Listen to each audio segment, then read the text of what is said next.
So the Mandan and the Hidatsa are in just north of Bismarck, North Dakota. Um, the Hidatsa, I think I said this, would launch raids all the way to the Rocky Mountains, across all of North Dakota, across all of Montana, and you get into Wyoming, where the Rockies hit.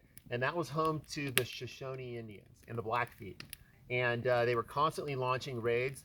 They would kill people. They would take prisoners, captives to use as slaves or to trade. And and so Lewis and Clark were headed there, and they knew that they needed horses to get over the Rockies. There's no way they could get over the Rockies without horses, so they're going to have to trade with the Shoshone. And so they were hoping to establish some peace between the Hidatsa, who were launching these raids, and the Shoshone.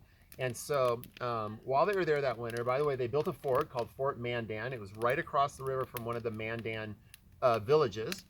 And it was enormous. It had 18-foot high walls with guard towers that they posted sentries.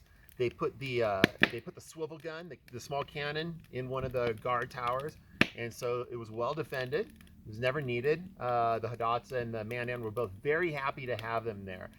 In fact, they were sort of jealous of anyone else that wanted their time, and they would constantly visit back and forth.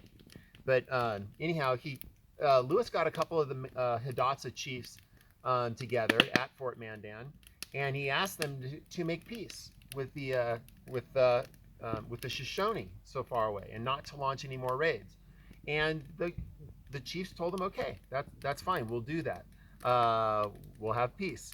And then 2 days later, a group of 50 young warriors, teenage warriors, set out for a raid against the Shoshones. And so whatever peace agreement they made meant absolutely nothing. And when Lewis inquired about this, the explanation was given that chiefs are old, they're gonna die off, and for the tribe to exist, they need new chiefs. And the way it worked to become a chief is you had to prove yourself in battle. Honor and glory, and prove how brave you were. And so, because of those traditions, warfare was a constant thing. It was necessary to keep the tribe going the way they saw it. Woo, a lot of smoke. One day, while Lewis was back in the Mandan village, a French trader approached him. His name is Toussaint Charbonneau, and he had once worked for the British trading company. He was a French Canadian. He's about 45 years old, but now he was working independently with the Mandan and the Hidatsa.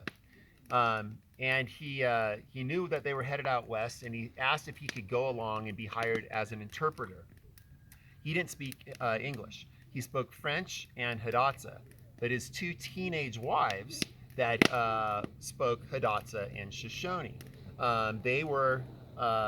He bought them both in a gambling from a warrior who had captured them. These Shoshone girls when they were 11 years old.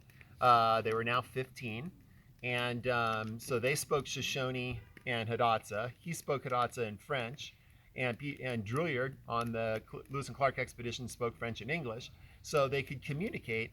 And after their rough time communicating with the Sioux, they realized they needed good communication, and so they needed some good interpreters. So they hired Charbonneau on the spot. Not that they wanted him, but they wanted one of his wife, who of course was Sacagawea, Sacagawea, how do you want to say it? And so they hired her on the spot, her and him, to go along on the expedition.